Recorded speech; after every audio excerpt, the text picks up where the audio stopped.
क्या हुआ जब प्रयागराज महाकुंभ के दौरान एक साधु को गंगा स्नान करने से रोका गया।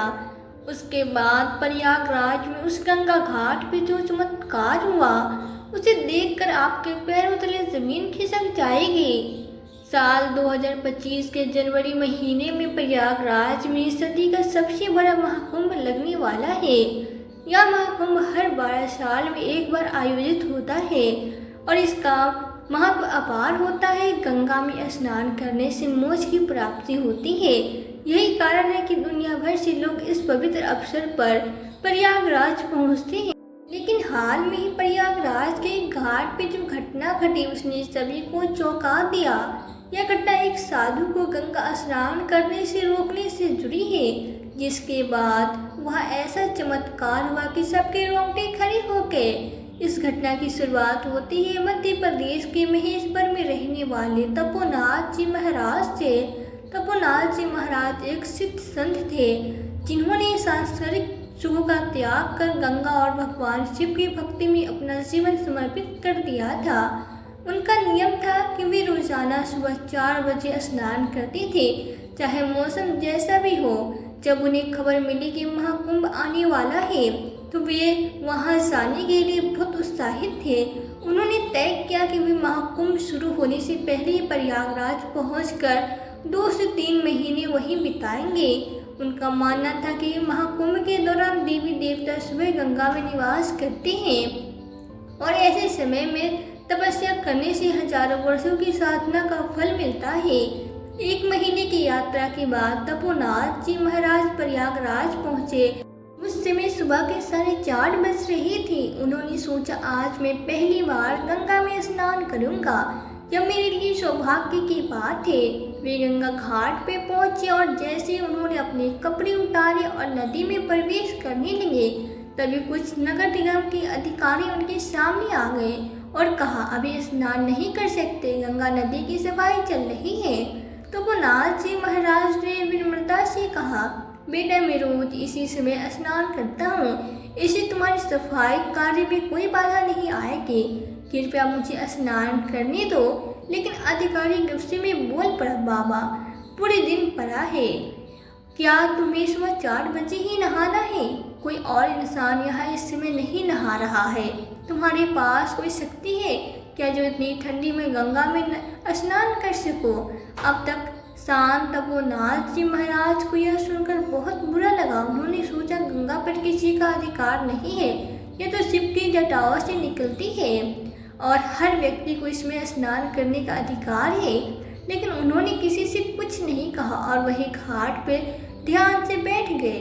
अब नगर निगम के अधिकारी अपनी मशीनों को चालू करने लगे, लेकिन एक अजीब घटना घट गई। जैसे ही सफाई के लिए मशीन चालू की गई, वह चलने से इनकार करने लगे। सभी को लगा कि शायद मशीन में कचरा फंसा हुआ है, लेकिन जब सफाई की गई तो कोई बदलाव नहीं हुआ। फिर इंजीनियरों की टीम बुलाई गई। उन्होंने मशीनों को अच्छी तरह जांचा और बताया, मशीनों में कोई खराबी नहीं है, लेकिन यह चालू नहीं हो रही है। अब सभी हैरान थे, आखिर ऐसा कैसे हो सकता है। इसी दौरान वहां मौजूद एक इंजीनियर की नज़र तपोनाथ जी महाराज भी पड़ी। उसे देखते ही उसकी आंखें खुली की खुली रह गई। वो दौड़ता हुआ उनके चरणों में गिर गए और बोला, बाबा आप तो वही हैं जिन्होंने बचपन में मेरी जान बचाई थी। एक बार जब मुझे सांप ने काट लिया था तो आपने अपने मंत्रों से मेरी जान बचाए थे।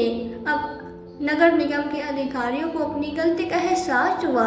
वे तुरंत तपोनाथ जी महाराज के पास आए, हाथ जोड़कर माफी मांगी और बोले, बाबा हमने आपको पहचानने में भूल कर दी। गंगा स्नान करना आपका अधिकार है, कृपया हमें क्षमा करें। तपोनाथ जी महाराज मुस्कुराए और बोले, बेटा किसी संत को गंगा में स्नान करने के लिए सिद्धि की जरूरत नहीं होती है। गंगा हर किसी की माता है और इस पर सबका अधिकार है। अब अधिकारी घड़ी देखने लगे, लेकिन घड़ी की सुइयां देखकर उनके पैरों तले जमीन खिसक गई। घड़ी में अभी भी सुबह के 4:30 ही बज रहे थे। सबके दिमाग में एक ही सवाल था, क्या समय रुक गया था? अब किसी को कोई संदेह नहीं था कि यह कोई साधारण संत नहीं बल्कि एक सिद्ध महात्मा थे। तपोनाथ जी महाराज मुस्कुराए और बोले, अब जब सबका अहंकार समाप्त हो गया है तो मैं स्नान करूंगा। उन्होंने गंगा में डुबकी लगाई और जैसे वे जल से बाहर आए मशीनें अपने आप चालू हो गई। अब सबको यकीन हो गया कि यह सब संत के आशीर्वाद से हुआ है। सभी अधिकारियों ने तपोनाथ जी महाराज के चरण छूकर आशीर्वाद लिया और यह संकल्प लिया कि अब वे कभी भी किसी संत को गंगा स्नान नहीं रोकेंगे। तो दोस्तों, आपको क्या लगता है, क्या यह वास्तव में कोई चमत्कार था या ईश्वर का संकेत? दोस्तों, अपनी राय हमें कमेंट बॉक्स में लिखकर ज़रूर बताएं। कहानी को लोगों के साथ शेयर करें। यदि वीडियो अच्छी लगी हो तो वीडियो को लाइक और चैनल को सब्सक्राइब जरूर करें ताकि हमें थोड़ा सा हौसला मिले आप लोगों के लिए ऐसी अच्छी वीडियो बनाने के लिए। इन कहानियों को सुनाने का उद्देश्य किसी को परेशान करना बिल्कुल भी नहीं है। यह कहानी आपको इसलिए सुनाई जाती है ताकि आप लोग इन कहानियों से कुछ न कुछ सीख सको और अपने जीवन में उस चीज़ को अप्लाई कर सको। मिलते हैं किसी अगली वीडियो में नई कहानी के साथ। तब तक के लिए जय हिंद, जय भारत।